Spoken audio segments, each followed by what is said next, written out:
August 15, 1944. Wehrmacht headquarters, somewhere in eastern France. General Feldmarschall Gunther von Kluge studied the intelligence reports with something approaching relief. The American Third Army, under that cowboy Patton, had outrun its supply lines. Their tanks sat motionless across the French countryside, not from German resistance, but from empty fuel tanks. Von Kluge allowed himself a rare smile as he dictated his assessment to Berlin. The American offensive has collapsed, not by our efforts, but by their own logistical incompetence. They have proven what we have always known. Americans understand production, but they do not understand war. Their supply system is a joke, a commercial enterprise pretending to be military logistics. Their trucks cannot handle European roads. Their drivers are untrained civilians. Their organization is chaos. We need only wait for autumn rains to complete their humiliation. Oberst Horst Niemock, operations officer for Army Group B, was more contemptuous in his diary entry that evening. The Americans have given us a gift. They chase across France like tourists, forgetting that an army travels on its stomach. Now their precious armor sits useless. Their infantry begs for ammunition. Their General Patton screams for fuel like a spoiled child demanding sweets. This is not war. This is a logistical catastrophe we need not have inflicted ourselves. The vaunted American industrial machine has produced an army that cannot feed itself beyond its ports. What neither von Kluge nor Niemock knew, what no German commander could have imagined as they savored what they believed was American failure, was that 450 miles to their rear, history's most audacious logistics operation was being conceived in a 36-hour brainstorming session. Within 10 days, an operation would begin that would rewrite every assumption about what was possible in military supply. The Germans would stop laughing when they realized the Americans hadn't failed. They were just getting started. This is the story of how American chaos defeated German precision, and how 6,000 trucks, driven mostly by African-American soldiers, humiliated the Wehrmacht's professional logistics corps, and how German mockery turned to desperate fear when they discovered that American logistical incompetence could deliver 412,000 tons of supplies across shattered roads, while their own supply system collapsed under its own rigidity. The mathematics of disaster were already painted in France in the third week of August 1944. General George S. Patton's Third Army had covered nearly 400 miles in 3 weeks following the breakout from Normandy.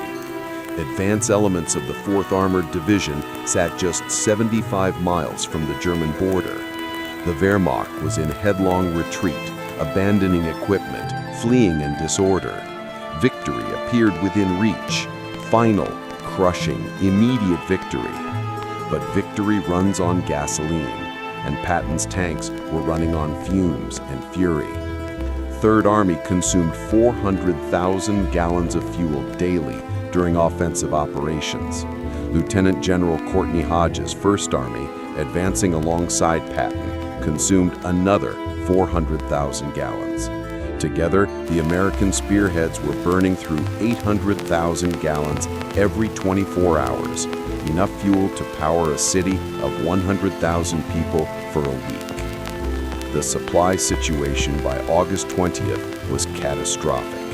The port of Cherbourg, captured on June 27th after a brutal siege that left it systematically demolished by German engineers, could handle only a fraction of required tonnage.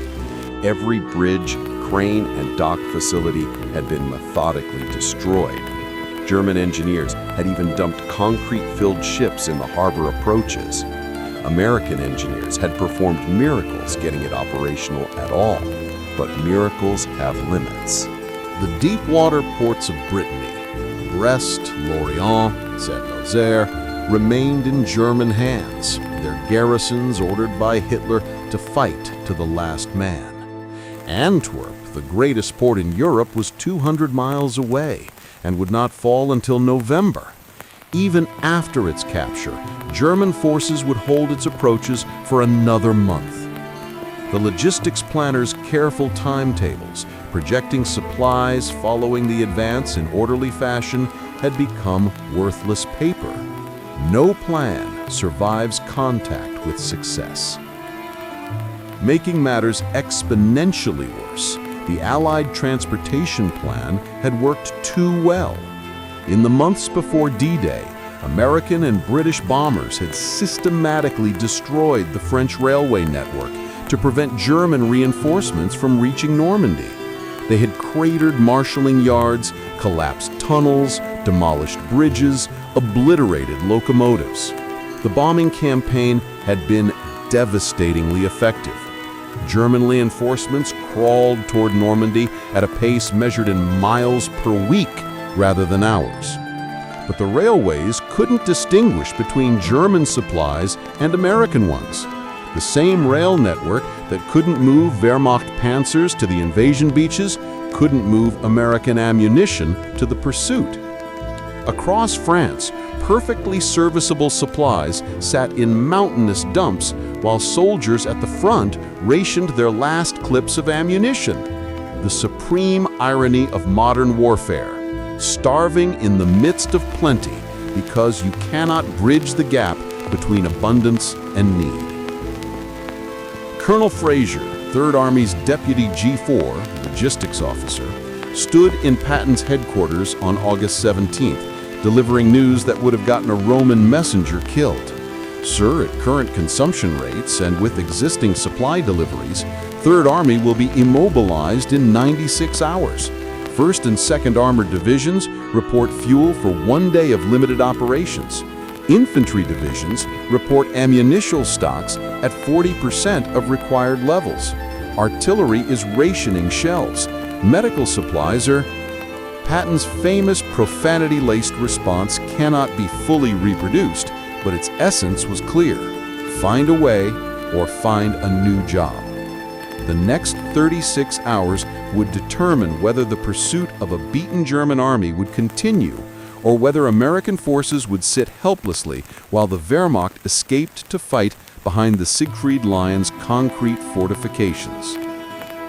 At Supreme Headquarters, Allied Expeditionary Force, SHAEF, the crisis triggered an emergency conference on August 21st. Lieutenant General John C. H. Lee, commander of the Communications Zone, the vast logistics organization responsible for supplying Eisenhower's armies, faced a problem that defeated conventional solutions. The distance from Cherbourg to Patton's forward supply dunks near Chartres was 350 miles. To 1st Army positions, 400 miles. The French roads, never designed for military traffic on this scale, were narrow, winding, frequently cratered by Allied bombing or German demolitions. Brigadier General Ewart G. Plank, known to his men as Little Patton for his aggressive energy, proposed something that seemed impossible. Create a closed-loop express trucking operation running 24 hours per day to physically transport supplies from Normandy to the forward areas. Dedicate highways exclusively to military traffic. Establish maintenance and rest stations along the routes. Gather every available truck, press drivers from other units, and run them until the wheels fell off. The objections came immediately. The communication zone had 240 truck companies, but they were scattered across England and France, supporting dozens of missions. Pulling them together would disrupt existing operations. American truck drivers had minimal experience with long-haul convoy operations. The vehicles themselves, primarily GMC CCKW 2.5-ton 6x6 trucks, nicknamed Jimmies, were designed for tactical support, not long-distance hauling. Maintenance would be a nightmare. Driver fatigue would cause accidents. The plan was logistically unsound, operationally risky, and probably impossible. General Lee's response entered logistics legend. let it never be said that American supplies stopped Patton when the Germans couldn't. The operation was approved. They had 5 days to make it work. The name came from American railroading tradition. In the 19th century, railroad companies used colored balls to indicate priority shipments. A red ball designation meant express service, maximum priority, no delays, right of way over all other traffic. An earlier red ball operation in England had rushed supplies to invasion ports before D-Day. Now the term would be attached to history's greatest sustained truck convoy operation. On August 25, 1944, the Red Ball Express rolled. The initial operation involved 67 truck companies, 3,358 trucks, and 132 separate convoys. Within 4 days, it expanded to 132 truck companies and 5,958 vehicles. The scale was unprecedented. Nearly 6,000 trucks operating simultaneously on dedicated routes stretching across France. The backbone of the operation was the GMC CCKW 2.5-ton 6x6 truck, universally known as the Jimmy. The designation told its history. The first C indicated 1941 manufacture. The second C denoted conventional cab. K meant all-wheel drive, and W indicated dual rear axles. Built by General Motors from 1941 to 1945, over 562,750 Jimmys rolled off production lines, making it the most numerous Allied truck of the war. The specifications were modest by later standards, but revolutionary for 1944. The Jimmy measured 22 feet long with a 12-foot cargo bed, weighed 11,050 pounds empty and 16,400 pounds loaded with its standard 2.5-ton capacity. In practice, Red Ball drivers routinely exceeded this, loading 5 tons or more to meet demand. The GMC 270 cubic-inch inline 6-cylinder engine produced 104 horsepower, enough to push the loaded truck to 45 miles per hour on good roads, a speed the drivers often exceeded recklessly when circumstances demanded. What made the Jimmy revolutionary was its 6x6 drivetrain. All 6 wheels were powered, all 6 could steer to varying degrees, and the truck featured a 2-speed transfer case and differential locks that let it claw through mud, climb steep grades, and ford streams that would have stopped conventional 4x2 trucks. Its off-road capability meant supplies could reach forward units even when main roads were cratered or congested. But the Jimmy's true genius was standardization. Unlike German logistics, which relied on hundreds of different vehicle types, captured French trucks, requisitioned Italian transport, various German models, even horse-drawn wagons, American logistics centered on a handful of standardized designs. When a Jimmy broke down, parts could be cannibalized from another Jimmy. Mechanics trained on one could repair any other. This interchangeability would prove crucial when vehicles began failing under the merciless pounding of 24-hour operations. The drivers presented a different challenge. Colonel Lauren Albert Ayres, placed in charge of gathering personnel, faced an immediate shortage. Combat arms absorbed the best soldiers. Existing truck companies were understrength. The draft that not anticipated the need for tens of thousands of drivers to sustain operations across an entire continent. The solution came from the Quartermaster Corps and the Transportation Corps, specifically from African American service units. In 1944, the American military remained rigidly segregated. Black soldiers were largely relegated to non-combat roles: quartermaster, transportation, and engineering. The prevailing racist attitudes among senior commanders held that African Americans lacked the intelligence, discipline, and courage for frontline service. This belief was as morally bankrupt as it was militarily stupid, but it was policy. Now that policy would inadvertently create the force that saved the European campaign. Within days, 75% of Red Ball Express drivers were African American. Most were in their early 20s. Few had driven trucks before entering the Army.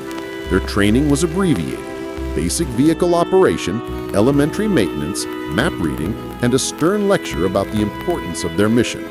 Then they were handed keys to a 16,000-pound truck and told to start driving toward the sound of guns. The routes themselves became engineering marvels of improvisation. Highway maintenance crews worked ahead of the convoys, filling shell craters, shoring up damaged bridges, clearing debris. Military police from the 793rd Military Police Battalion established control points at every intersection, ensuring civilian traffic stayed clear and convoys maintained priority. Their distinctive unit insignia, 2 red balls on a diagonal yellow line against a green field, became the symbol of the entire operation. Signage appeared along the routes, hastily painted but unmistakable.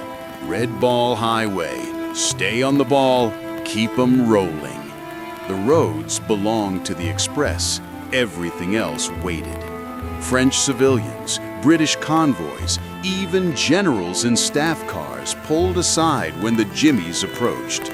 The only priority higher than Red Ball was an ambulance convoy, and even those were expected to coordinate with Red Ball dispatch to avoid conflicts.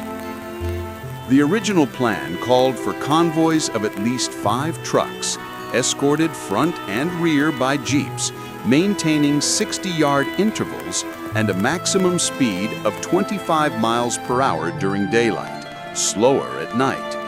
Reality immediately diverged from planning. Within days, individual Jimmies were racing from Cherbourg as soon as they were loaded, their drivers flooring accelerators on straightaways, hitting speeds of 60 miles per hour and higher despite regulations.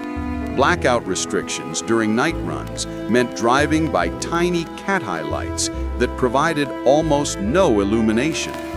Drivers learned to follow the truck ahead by memorizing its distinctive rattle and vibration, using sound as much as sight to maintain position.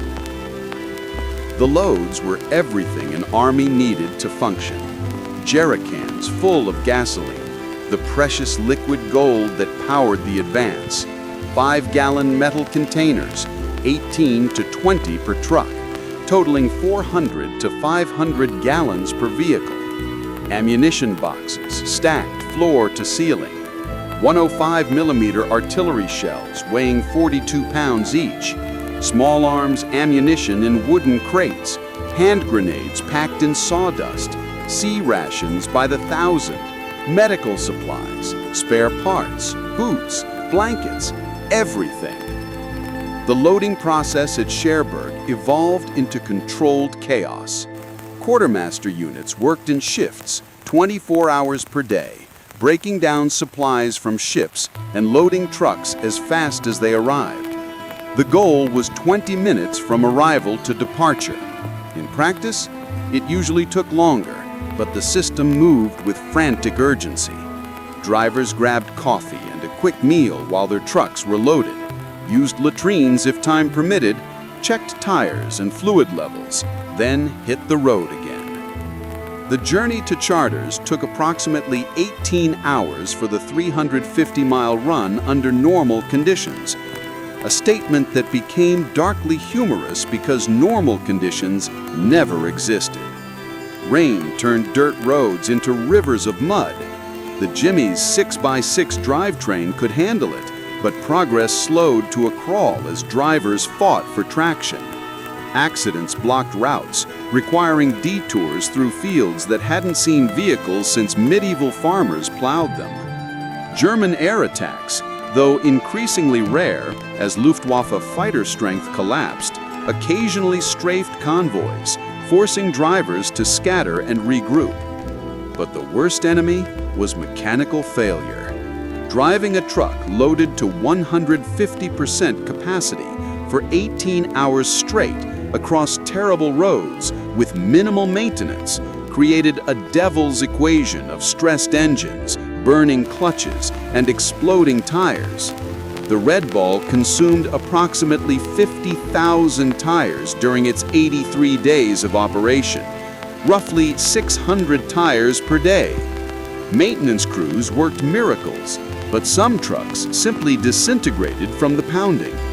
Drivers learned to watch their temperature gauges obsessively, and listen for the characteristic sounds of impending failure.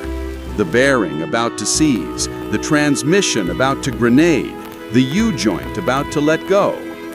When a jimmy broke down, the drill was practiced hundreds of times daily. The driver pulled as far off the road as possible, set out warning triangles if he had them, and tried to flag down a passing maintenance truck. Roving maintenance teams patrolled the red ball routes, towing dead trucks to forward repair stations or cannibalizing parts from irreparable vehicles to keep others running. If repairs were impossible, the cargo was transferred to another truck and the dead jimmy was pushed into a ditch. Brutal, but necessary. The ball had to keep rolling. At designated points along the route, bivouac areas provided brief respite. Hot food, showers if you were lucky, cots in tents where drivers could collapse for a few hours before the next run. Medical stations treated the inevitable injuries, minor accidents, burns from hot engines, the occasional more serious trauma. Chaplains circulated among the exhausted men, providing what comfort they could to soldiers who were fighting a different war than combat troops, but a war nonetheless. The unloading process at the forward supply dumps was even more chaotic than loading. Combat units sent representatives to grab what they needed immediately: fuel, ammunition, food, in that order. What remained was cataloged hastily and stored in vast open-air dumps that sprawled across French farmland. Within hours, the trucks turned around and headed back to Cherbourg for another load. The round trip took 54 hours when everything worked perfectly. In reality, most drivers completed the cycle in 60 to 72 hours, snatching sleep in their cabs when they could, living on coffee and cigarettes, and determination. Private First Class Horace Evans of the 3902nd Quartermaster Truck Company described the experience in a letter home that the censors wisely didn't read too carefully. "Mama, I'm driving through places where there was shooting just days ago. Dead Germans in ditches, burned out tanks, towns that are just rubble. The French people wave and throw flowers, but I can't stop. We gotta keep moving, because the boys up front need what I'm hauling. I've been awake so long, I'm seeing things that aren't there. My hands hurt from gripping the wheel, but when we pull up and see the infantry guys' faces when we bring ammunition, that makes it worth it. They needed us, and we came through." Technical Sergeant James D. Rookard, who would later recount his experiences to military historians, captured the pressure. When General Patton said for you to be there, you were there, if you had to drive all day and all night. If those trucks broke down, we'd fix them and they'd run again. We didn't have time for procedures or going through proper channels. You fixed it with whatever you had and got back on the road. I saw mechanics rebuild an entire engine using parts from 3 different trucks and baling wire, and that truck ran for another 1,000 miles. The statistics mounted day by day, becoming more impressive and more impossible. In the first week, 89,000 tons delivered. Second week, 92,000 tons. Third week, 94,000 tons, despite worsening weather. By September, the Red Ball Express was moving an average of 12,500 tons per day, roughly 6,250 jimmies worth of supplies flowing to the front lines every 24 hours. At any given moment, approximately 900 vehicles were on the Red Ball routes. The massive convoy stretched for miles, an endless procession of truck lights crawling across the French night. Pilots reported being able to navigate by the Red Ball convoys, which resembled glowing snakes writhing across the darkened landscape. The sight was simultaneously beautiful and terrible. Beautiful in its indication of American material power, terrible in its implication of the war's industrial scale. But what did this look like from the German perspective? That's where this story pivots from impressive statistics to psychological warfare. At Wehrmacht headquarters in early September, the intelligence picture was causing significant concern. Oberst Niemek, whose August diary had mocked American logistics, filed a very different report on September 8th. American supply columns now operate with impunity across France. Our aircraft cannot reach them. The few that try are shot down by overwhelming fighter cover. Our long-range artillery cannot disrupt their routes. Worse, prisoners report the Americans have essentially unlimited supplies at the front. Artillery battalions that should be rationing ammunition are firing preparation barrages that exceed our own firepower from 1940. American infantry squads have more automatic weapons than some of our platoons. This is not the supply crisis we anticipated. By September 15th, the reports from frontline commanders had become alarming. Hauptmann Klaus Fischer of the 17th SS Panzer Grenadier Division wrote in his after-action report, "We attacked an American supply column on the morning of September 15th, hoping to capture gasoline and ammunition. The convoy consisted of approximately 30 trucks, nearly undefended. We disabled 6 vehicles with Panzerfaust fire before American fighters arrived within 5 minutes. We lost 3 vehicles and 12 men. But what we saw before retreating concerns me greatly. The trucks we destroyed were immediately pushed aside. Within an hour, the convoy was moving again. The next day, aerial reconnaissance showed the damaged trucks had been replaced. This is an enemy that can lose vehicles and simply produce more. We cannot win a war of attrition against such abundance."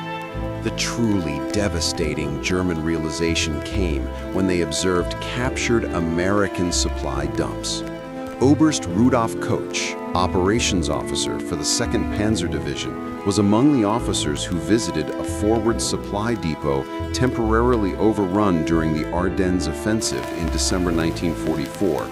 His report, filed with the Oberkommando der Wehrmacht, German High Command, read like a man watching his worldview collapse. "We captured an American supply dump near Stavelo on December 18th. The quantities were beyond comprehension. Fuel stored in thousands of jerrycans, stacked in pyramids that covered hectares. Ammunition in quantities that would supply a German army group for weeks. Food supplies including fresh meat, vegetables, cigarettes, chocolate, coffee, items our men have not seen in months. Spare parts for every vehicle imaginable, neatly organized and readily accessible. Medical supplies that our field hospitals would consider luxury items."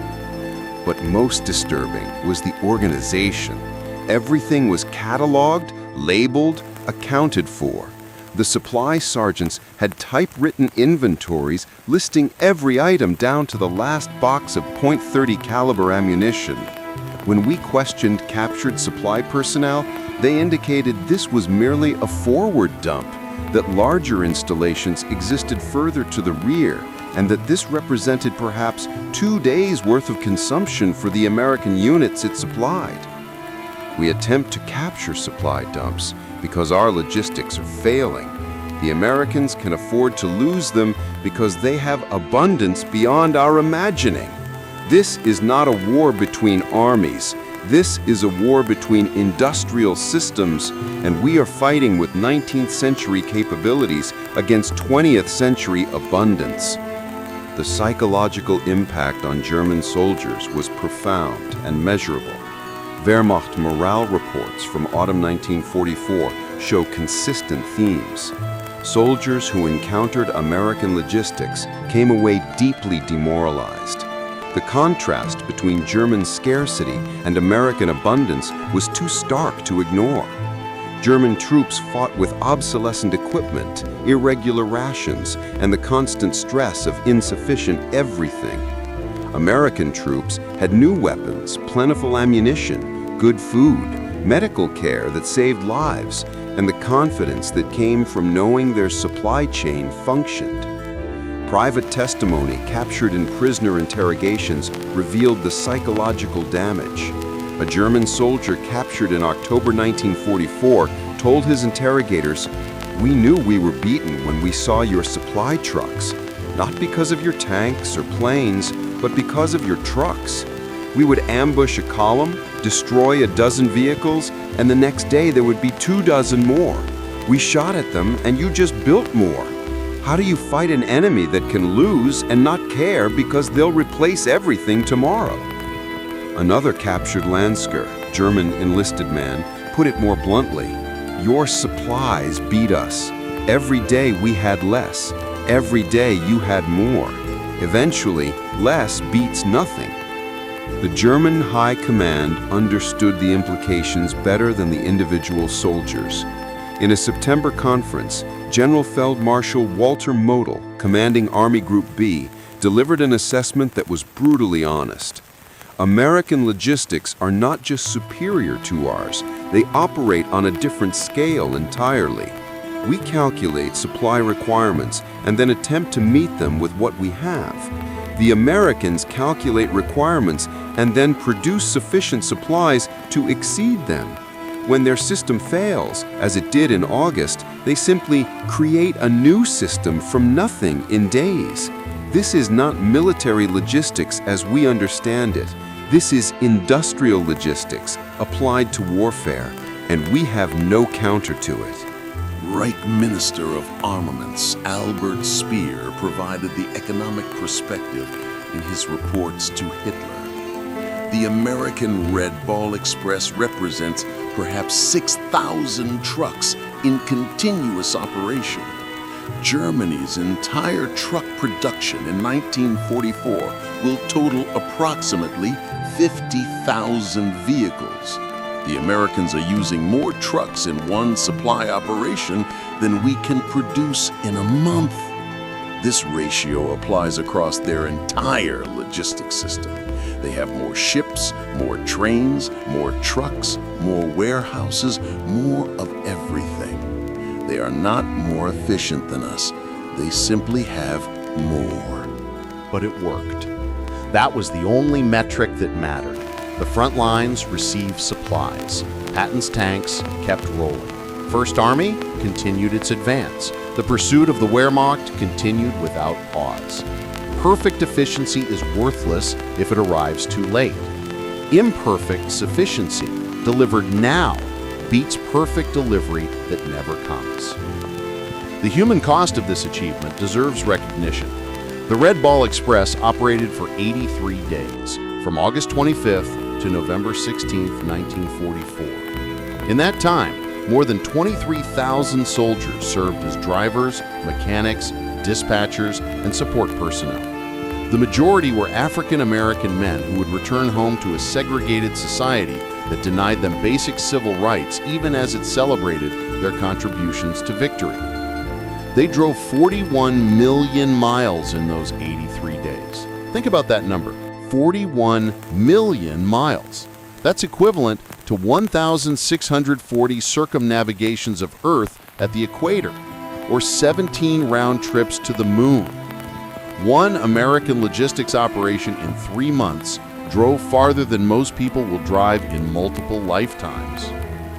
They delivered 412,000 tons of supplies, enough to fill 164,800 Jimmies loaded to capacity.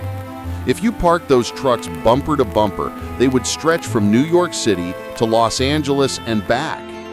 The supplies included approximately 100 million gallons of gasoline, enough to fill a swimming pool the size of a football field to a depth of 20 feet.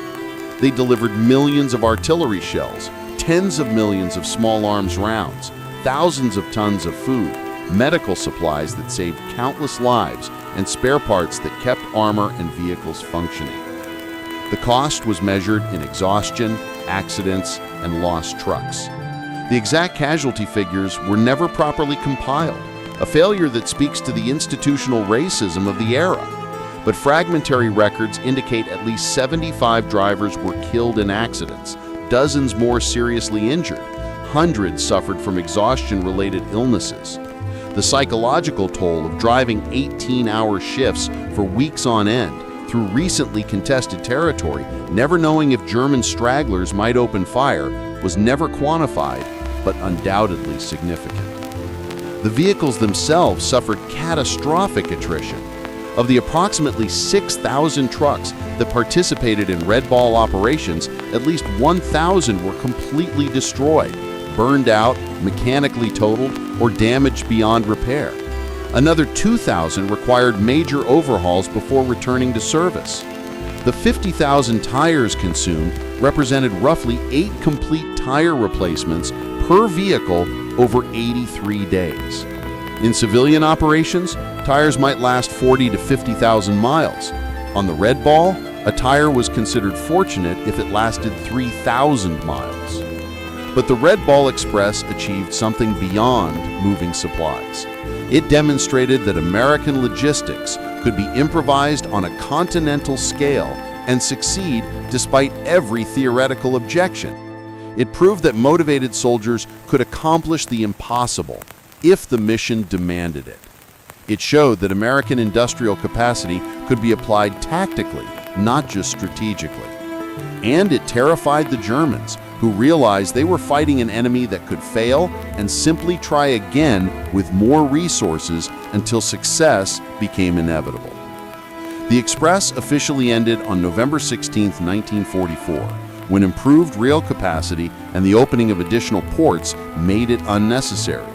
But the concept never died. The White Ball Express began in October, running from Le Havre and Rouen to Paris. The Little Red Ball carried priority supplies from Normandy to Paris. The Green Diamond Express moved supplies from Normandy to railheads 100 miles inland. The Red Lion Express supplied the 21st Army Group in Belgium. The ABC Express route carried supplies from Antwerp to depots 90 miles inland. The XYZ route crossed Germany in the final weeks of the war. Each operation borrowed the Red Ball template: dedicated routes, maximum priority, 24-hour operations, whatever it takes to deliver. The names changed, but the philosophy remained. When conventional logistics failed, American abundance and improvisation succeeded. Supreme Commander General Dwight D. Eisenhower recognized the Express's importance in a message sent to Red Ball personnel in October 1944.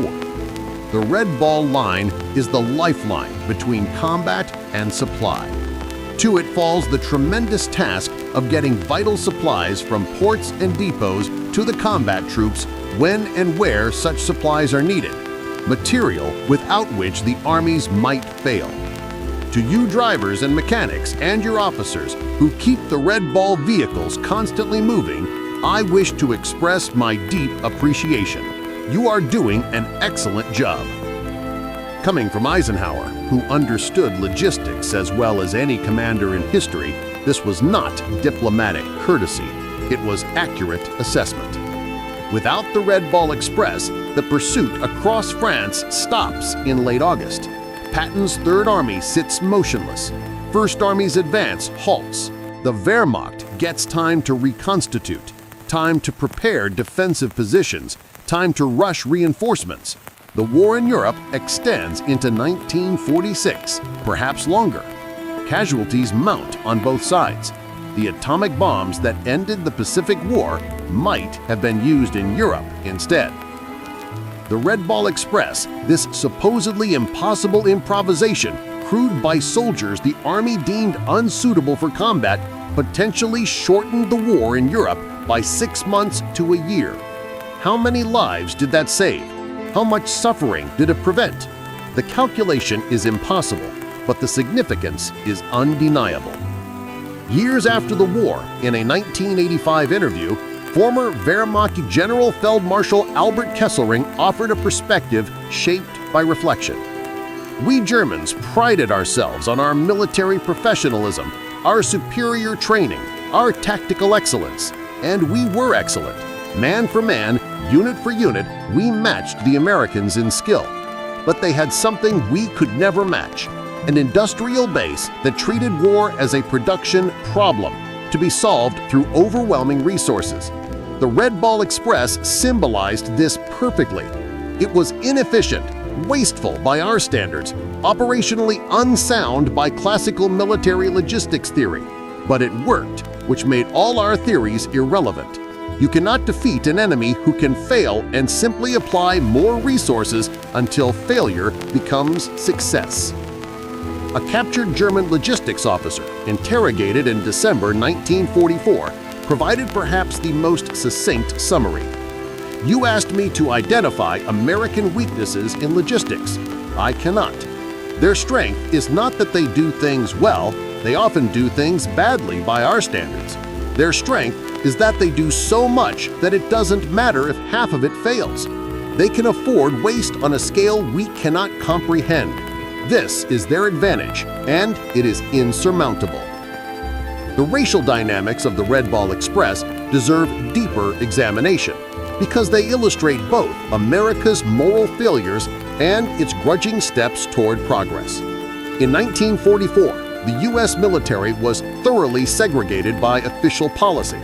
African American soldiers served in separate units under predominantly white officers, assigned to roles deemed appropriate for their race by commanders who often held deeply racist views. The prevailing military doctrine, reflected in numerous official and unofficial documents, held that black soldiers were less intelligent, less disciplined, less capable of independent action, and essentially unsuitable for combat roles. These beliefs were as scientifically baseless as they were morally reprehensible, but they shaped policy. Black soldiers found themselves in quartermaster units, transportation companies, engineer battalions, essential roles but not glamorous, not recognized, not valued. The Red Ball Express initially embodied this discrimination. When personnel were needed for the new trucking operation, the easiest solution was to pull African American transportation companies from other duties. These men were already trained drivers. They were available. And cynically, if the operation failed, losing black soldiers would be seen as less costly than losing white troops. But something unexpected happened. The African American drivers proved to be not just competent, but exceptional. They handled the brutal schedule with resilience. They maintained their vehicles under terrible conditions. They drove through danger with courage. They improvised solutions to problems that would have stopped conventional logistics. They did everything asked of them and more, performing with a professionalism that shattered racist assumptions. Private Roosevelt, or Rosie Weaver, of the 666th Quartermaster Truck Company described the dynamic in a 1985 oral history interview. "We knew what they thought of us. We heard what the white officers said when they thought we weren't listening, but we also knew that if we failed, every black soldier would pay the price, so we didn't fail. We drove until we couldn't stay awake. We fixed trucks that were broken beyond repair. We delivered supplies through weather and danger that should have stopped us. Not because anyone thanked us, but because men at the front needed what we carried. Maybe, just maybe, because we wanted to prove we were just as good as any soldier in this man's army." The irony was bitter. Black soldiers were deemed unfit for combat because they supposedly lacked courage and discipline. Yet these same soldiers drove unarmed trucks through recently contested territory, knowing German stragglers might attack at any moment. They worked 18-hour shifts that would have violated every labor law in civilian life. They maintained absurd schedules that pushed human endurance to its limits.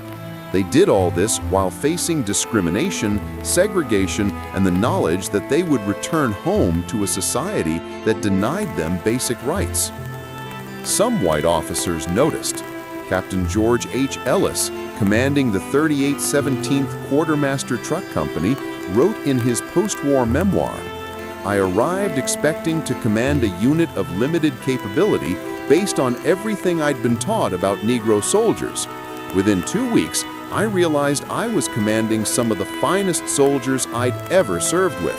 They outworked, outdrove, and outperformed every standard I could set. My education had been wrong. The men were right. Not all white officers reached this conclusion, but enough did that cracks began appearing in the segregation edifice. The Red Ball Express proved that black soldiers could perform complex, demanding missions with excellence. This proof would contribute, however gradually, to the eventual desegregation of the military in 1948. The road to justice is long and twisted, but the Red Ball Express was a mile marker along that road. The Express also created moments of unexpected humanity amid the industrial scale of war. French civilians along the routes developed relationships with the drivers who passed through regularly. In small villages, families would stand by the road, offering water, fruit, or simply waves of encouragement. Drivers would toss candy or cigarettes to children who lined the routes. In a war of mechanized destruction, these small human connections mattered. Private William Garth recounted one such moment. There was this little village, I never knew its name, about halfway through our run. Every time through, this old French woman would be standing there with a basket of apples. She'd wave, we'd wave back. One day, I stopped. I wasn't supposed to, but I did. And she gave me apples and hugged me, crying and saying things in French I couldn't understand. Her son had been killed by the Germans, we found out later. To her, every American truck that passed was revenge, was liberation, was her son avenged. Made me think about why we were doing this, not just for military objectives, but for people. These moments humanized a conflict that often felt mechanical, but the mechanics of the operation remained brutal. By October, with the Red Ball running at maximum capacity, the strain on men and machines was catastrophic. Major General Frank S. Ross, COMZ Chief of Transportation, reported to General Lee that the system was approaching collapse. Vehicle readiness rates had fallen to 60%. Driver fatigue was causing accidents at alarming rates. The original 5-day emergency operation had run for nearly 2 months with no end in sight. But closing the Red Ball required alternatives. Throughout September and October, Army engineers performed miracles rebuilding the French rail system. The military railway service, operated by American railway troops trained in civilian life, began restoring track, rebuilding bridges, repairing locomotives. By November, rail capacity had increased sufficiently to resume handling bulk supplies. Additionally, several smaller ports became operational, reducing the distance supplies had to travel over land. The White Ball Express, running from Le Havre to Paris beginning in October, took over significant tonnage. Rail lines from Cherbourg could now move supplies most of the way to the front, with trucks handling final delivery. The logistical crisis that had demanded the Red Ball's creation was easing. On November 10, 1944, orders went out to Red Ball units. The Express would cease operations on November 16th. In its 83 days of operation, the statistics were final and staggering. 5,958 trucks at peak strength, 23,000 personnel, drivers, mechanics, support, 412,000 tons of supplies delivered, 41 million miles driven, 50,000 tires consumed, approximately 1,000 trucks destroyed or damaged beyond repair. Average delivery, 12,500 tons per day. Maximum single-day delivery, 18,700 tons on September 3rd. But behind these numbers lived the human story. Men like Technical Sergeant Willie M. Lee of the 39 32nd Quartermaster Truck Company, who completed 82 round trips in 83 days, sleeping an average of 4 hours per night, whose hands were permanently cramped from gripping a steering wheel for thousands of hours. Men like Private James Chappell, who drove his Jimmy through a German artillery barrage, delivered his cargo, and drove back through the same barrage because stopping would have meant mission failure. Men like George Washington, who kept his truck running for 3 weeks after it should have been deadlined, using wire, tape, and determination to hold together a vehicle held together more by hope than engineering. The final convoy rolled through on November 16th, trucks decorated with hand-painted signs, Red Ball Express, Mission Accomplished, and Hitler, We Delivered. The vehicles rolled into motor pools for desperately needed overhauls.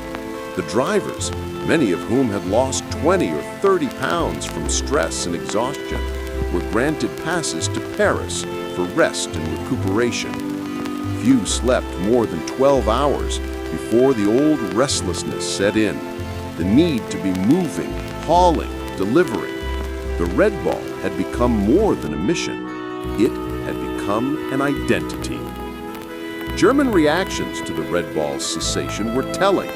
Intelligence officers monitoring Allied logistics noticed the decline in truck traffic, but discovered that rail deliveries had increased proportionately.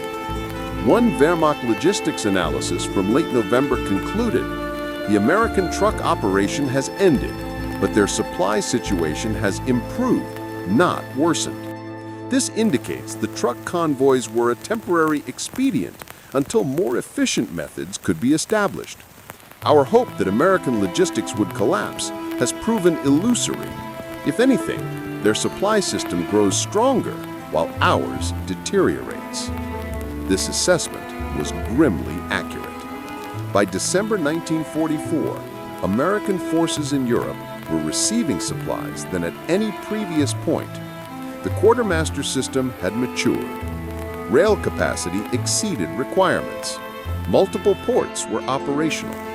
The supply crisis that had threatened the campaign in August was a memory. Meanwhile, German logistics approached total failure. The Wehrmacht in late 1944 was starving, not metaphorically, literally. Rations were cut repeatedly. Ammunition was strictly rationed. Fuel allocations forced units to abandon vehicles. Medical supplies were critically short. German soldiers scavenged from dead enemies, from captured supplies, from their own wounded. The vaunted German logistics system, which had sustained blitzkrieg across Poland and France, which had supplied forces from the Arctic to North Africa, had collapsed under the weight of a war it could no longer sustain. The contrast could not have been starker. American supply dumps overflowed with abundance. German depots stood empty. American soldiers joked about the monotony of sea rations. German soldiers would have killed for those rations. American mechanics jumped damaged vehicles because replacement was easier than repair. Germans cannibalized 3 broken tanks to make 1 runner. The Battle of the Bulge in December 1944 illustrated the disparity perfectly. The German offensive, Hitler's desperate gamble to split Allied armies, depended on capturing American fuel supplies. German planning explicitly stated that panzers would run on captured gasoline because German reserves were insufficient. This plan, predicated on seizing enemy supplies because you lack your own, demonstrated how thoroughly German logistics had failed. When American forces stopped the Bulge, they did so with overwhelming material superiority. Artillery fired preparation barrages that consumed more ammunition in hours than entire German armies had available. Armor counterattacked with fuel reserves that allowed continuous operations. Infantry received fresh supplies daily. The Red Ball Express had ended, but the system it represented, American abundance defeating German scarcity, remained operational. Oberst Niemak, who had mocked American logistics in August, was captured in January 1945 near Bastogne. His interrogation transcript reveals a broken man. We thought we understood war. We believed in the superiority of German organization, German training, German tactical excellence. We were fools. You Americans don't fight wars the way we do. You apply industrial production to warfare and bury your enemies under mountains of supply. We calculated requirements. You exceeded requirements as standard procedure. The Red Ball Express symbolized your entire approach, wasteful by our standards, but effective beyond our ability to counter. You won because you had more of everything, and you were willing to use it all. His assessment was harsh, but accurate.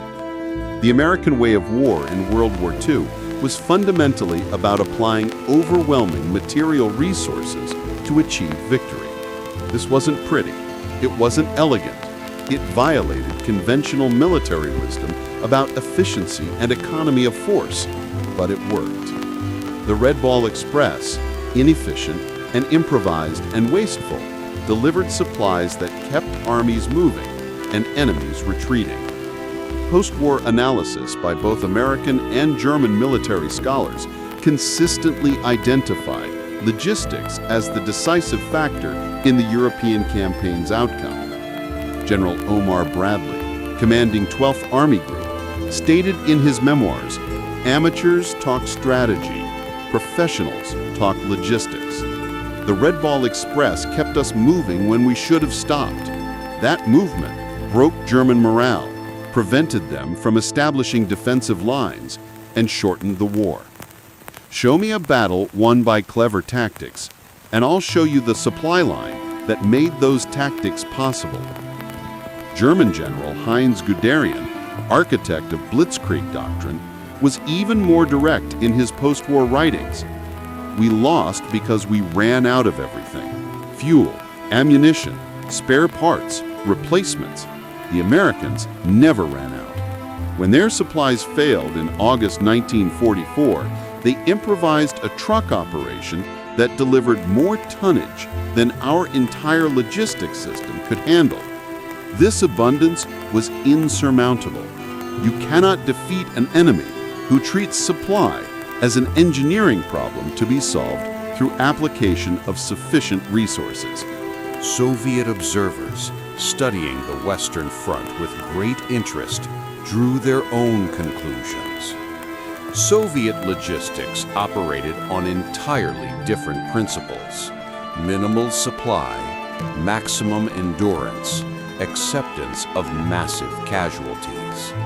But even Soviet analysts recognized American logistics effectiveness.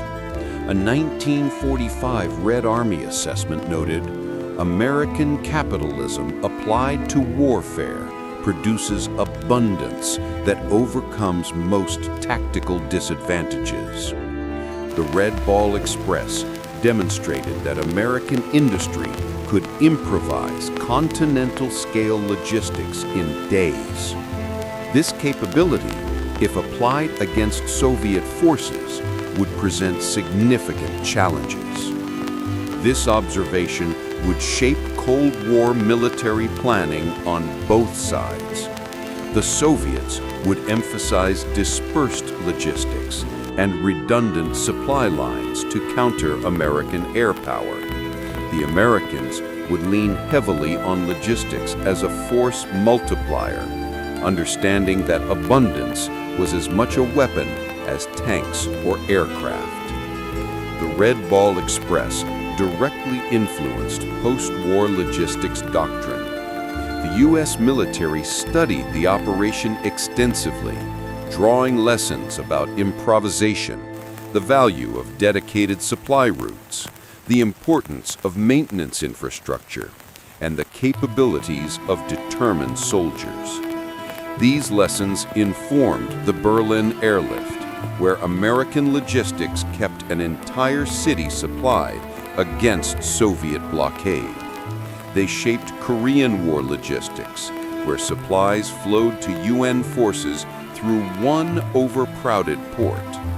They influenced Vietnam logistics, where supplies landed directly onto beaches because ports were inadequate. Even today, military logistics planners reference the Red Ball Express as proof that determination and abundance can overcome most obstacles.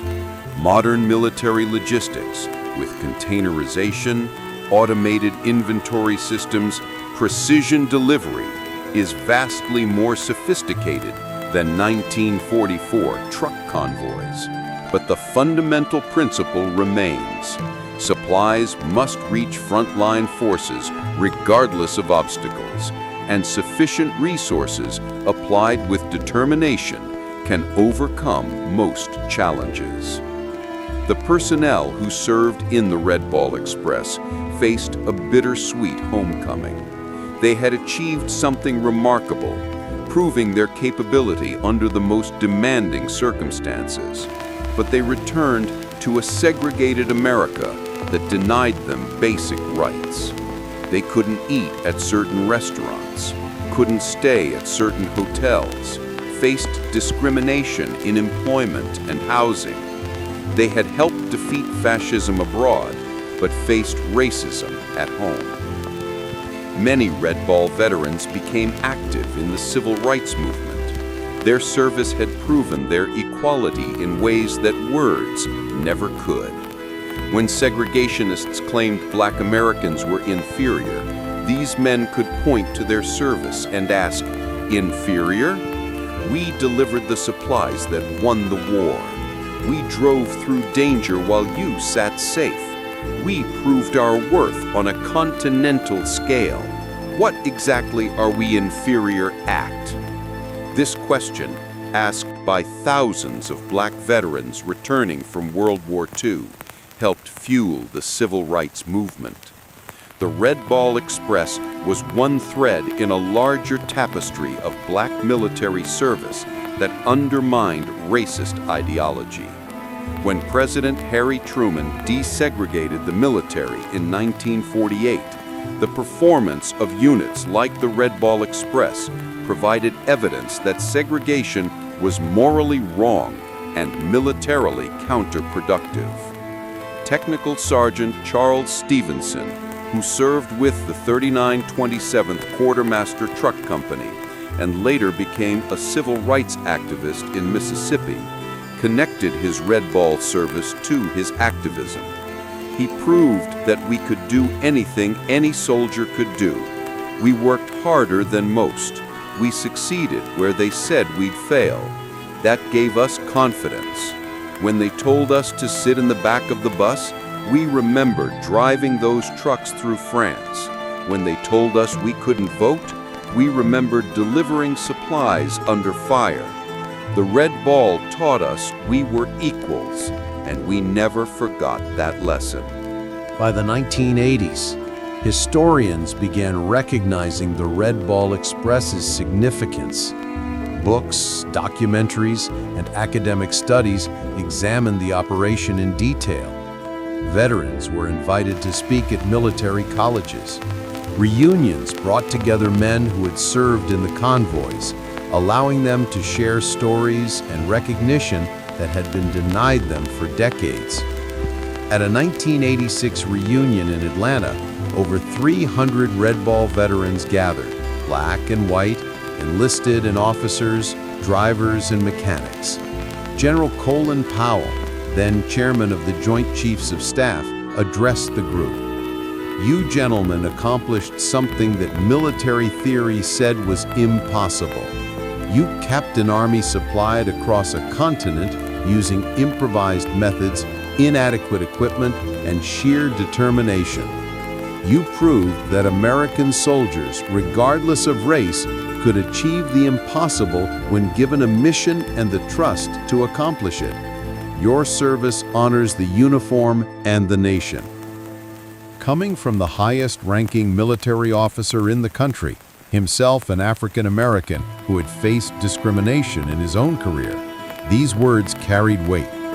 The Red Ball Express was finally receiving the recognition it deserved. But perhaps the most fitting tribute came from an unexpected source. In 1989, a delegation of German and American veterans met in Normandy to commemorate the 45th anniversary of D-Day. Among the German veterans was former Oberst Klaus Fischer, who had commanded logistics for the 2nd Panzer Division. During an informal dinner, he was seated next to Charles Stevenson. The conversation, recorded by a historian present, was remarkable. Fischer: "You served in the Red Ball Express?" Stevenson: "I did. 39 27th Quartermaster Truck Company, 83 days of driving." Fischer: "I wrote reports about your convoys. We could not understand how you moved so much, so far, so fast. Our intelligence said it was impossible." Stevenson: "We didn't know it was impossible, so we did it anyway." Fischer, laughing: "That is the most American answer possible. You know, we Germans prided ourselves on our efficiency, our organization, our precision. But you Americans had something more important. You had enough. Enough trucks, enough fuel, enough supplies, enough determination. We calculated exactly what we needed and failed. You brought more than you needed and succeeded." We brought what it took. Yes, you brought what it took. And that made all the difference. This exchange captured something fundamental about the Red Ball Express and American logistics in World War II. It wasn't about elegant efficiency. It wasn't about minimal resource use.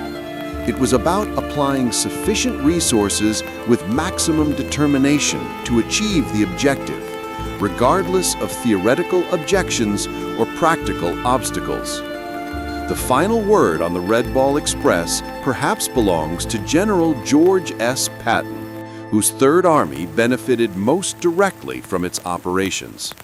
In his diary, in an entry dated September 12, 1944, Patton wrote with characteristic bluntness, "The Red Ball Express is the most impressive logistics operation I have witnessed in my career. These drivers, working under conditions that would break most soldiers, have kept my army supplied when conventional logistics said we should have stopped weeks ago. They drive day and night through weather and danger, maintaining a pace that seems superhuman. Many are Negro soldiers, men whom some officers claim are unsuitable for demanding service. Those officers are idiots. These men are proving their worth with every mile driven. They are warriors in a different kind of battle, fighting distance and time and mechanical failure instead of enemy soldiers, but warriors nonetheless. History will remember the tankers and infantry who spearheaded the advance across France. But those of us who were there know the truth. The advance happened because trucks kept rolling. Remember that when you read about bold maneuvers and brilliant tactics. Behind every bold maneuver is a supply line, and ours was manned by some of the finest soldiers in this army. Coming from Patton, who was many things, but never a man who gave false praise, this was extraordinary recognition.